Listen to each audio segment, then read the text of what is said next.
and direct who you're asking a question to. Thank you, guys.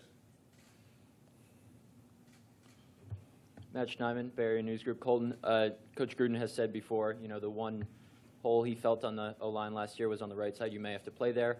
How much pressure do you feel to step in right away and contribute to this team? I feel put at either position, left or right, wherever I'm needed.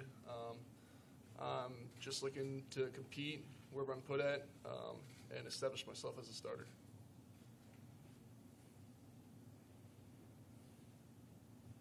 Kolton, Jerry McDonald, Bay Area News Group. Could you describe sort of from the time you got drafted to now, just sort of give us a timeline on what happened since then and when you got here and all that? Sure. Following the season, I trained at Exos in Arizona.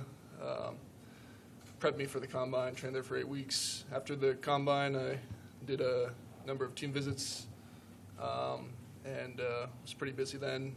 Then had about a week break before the NFL draft. And last night was it was very long, to say the least.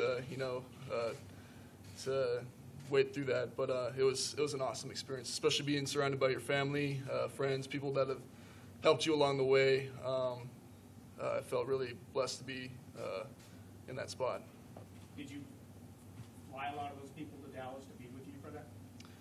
Yeah, they allow eight coach tickets, and they fly your high school coaches down, and the rest of the guys they flew themselves down. How's it going, Colt? Kyle Martin, Raiders.com. You know, you grew up not too far from Oakland. How does it feel to stay close to family and then just be in the Bay Area? Oh, it's real great. It's only a short drive away. That was sort of a hometown team. A lot of great fans. It's also great to be playing with Eddie Vanderdoes, who was just down the street at Placer from Roseville. He was also UCLA guy, of course, and I think that's pretty neat. Kolton, Michael Gelkin, Las Vegas Review-Journal. You step into a fairly unique position group in terms of the number of proven veterans that surround you, even at guard. Kelechi Osemele's play offensive tackle. What do you foresee in terms of just the opportunity in front of you to learn from the veterans around you? Yeah, I want to be a sponge, to say the least.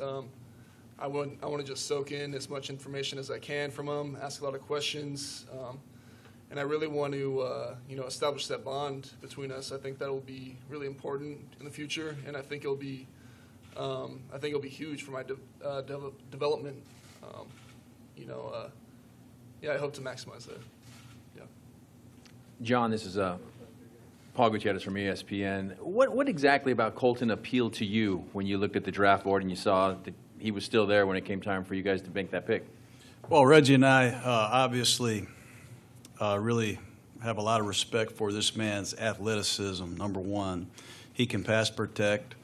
You can use him a lot of different ways. He can pull. He can redirect. He's got a huge upside at a position that's very hard to find. And in the AFC West right now, the people that you have to block, Kolton, hate to break it to you, but they're pretty good. And he's got versatility. He can play right tackle. He can play left tackle. He's got the right stuff inside.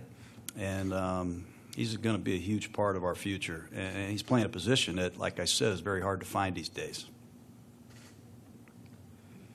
Eddie Pascal, Raiders.com. Coach Gruden, it's been a decade since you were back in a draft war room. What's it feel like to get those juices going again on draft night?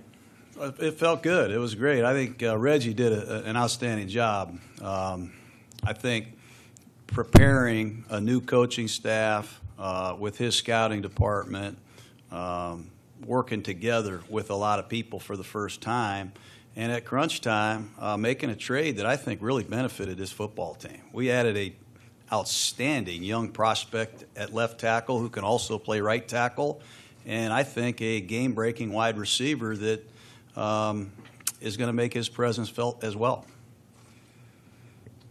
Kolton, Matt Calhara from the San Francisco Chronicle. Your coach just made mention of this, but how much do you know just about some of the pass rushers that are in the AFC West? Obviously, you have the Von Millers, Joey Bosa's, and then Denver just went out yesterday and got Bradley Chubb. How much do you know about the rushers that you might be seeing?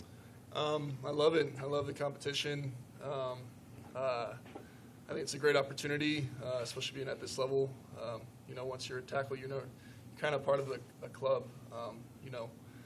You're sort of you're striving to be the best tackle in the world. Playing against the best, and I'm really looking forward to it.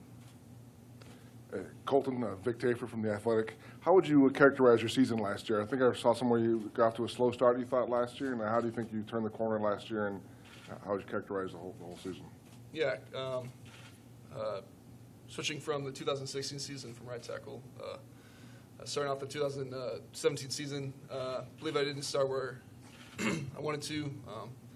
There were some technique issues that I cleaned up on. I think I progressed through the season. If you see where I started and where I finished, you would see a lot of improvement. And it didn't only stop there. I also improved in the off season. I'm still improving, and I'm just super stoked, for the opportunity. Kevin Bollinger, Fox Las Vegas. Following up on that, what area do you think you need to most improve on as you make the jump to the next level here? I think technique. Technique is huge. I think that's what really separates guys, especially since guys are so fundamental in their techniques, playing 8 years, 10 years. That's something I'll definitely work on. Then I'm always improving my strength, I'm just going to take as much as I can again from the older guys and Coach Cable and really get better. Kolton, Reggie yesterday characterized you as having really played offensive line practically your entire life. Can you detail just when you started playing football, how soon you were playing offensive line, and whether or not you've veered into other positions along the way? Sure. Started football when I was 7th grade. Played both right and left tackle. Also played D-line. I was a two-way player. And I did that all the way up until my senior year in high school. I've always been a lineman. I was tried out as a tight end, but didn't catch it then. But I did get an opportunity against Kansas State. I caught it, but I didn't have any blockers, unfortunately. But always been an old lineman guy. Yeah. Any more questions, guys? Hey, John, this is for you. Oh, sorry. Okay, sorry. What does this pick say to Donald Penn, if anything? Is it the message or something that it's competition, does this say to him, or what's the message for Donald here? Well, Donald Penn is still on our football team, and he's still rehabbing his foot injury. Donald has been a very good player for the Raiders, a guy that I coached in Tampa, know extremely well. But this has nothing to do with Donald Penn. This is about the future of the Oakland Raiders. We have an outstanding young quarterback. We have a need at the position, and we were very fortunate to address it, but it doesn't really say anything to Donald Penn.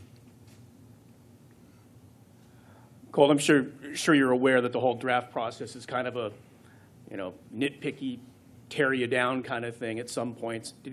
Are you aware of any reaction to this draft pick from the fan base that might be negative, or has it all been positive for you? I would say, I'm sorry, what was your question? Just basically, are you aware of, draft analysts, social media, everybody picks apart almost every draft pick. Are you aware of any negative backlash towards this pick? I don't really tend to. If you actually notice, I'm not huge on social media.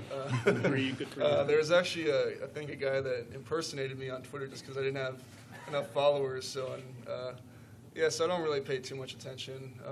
I think that's more of a distraction, if anything. I just, look what I can do each day to better myself, and I try to stick to those things because I think it really helps. Okay, guys. Thank you. Thanks. Doctors, you want to approach the stage for a photo op?